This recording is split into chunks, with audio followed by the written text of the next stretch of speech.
अस्सलाम वालेकुम नाजरीन, आपको आज की सबसे बड़ी और अहम ब्रेकिंग न्यूज़ से आगाह करते चलें। इंतहाई बड़ी खबर सामने आ रही है। महकमा मौसमियात ने आने वाले 3 दिनों के दौरान मुल्क भर का मौसम अचानक तब्दील होने जा रहा है, तो महकमा मौसमियात ने ताज़ा तरीन लिस्ट भी जारी कर दी है। मैं आपको मुकम्मल तफसील के साथ आगाह करता हूँ आने वाले दिनों में पंजाब भर और मुल्क भर में क्या होने जा रहा है।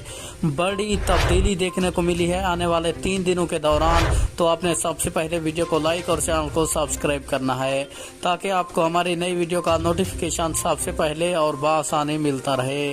आपका कीमती वक्त ज़ाया किए बगैर बढ़ते हैं वीडियो की जानिब। आपको बताते चलें, बड़ी खबर सामने आ गई है। महकमा मौसमियात की ताज़ा तरीन रिपोर्ट के मुताबिक आने वाले 3 दिनों में पंजाब में 3 दिन हल्की बूंदाबांदी हो सकती है। पंजाब के मैदानी इलाकों में बारिश और शाम के वक्त आंधी का खदशा भी जाहिर किया जा रहा है।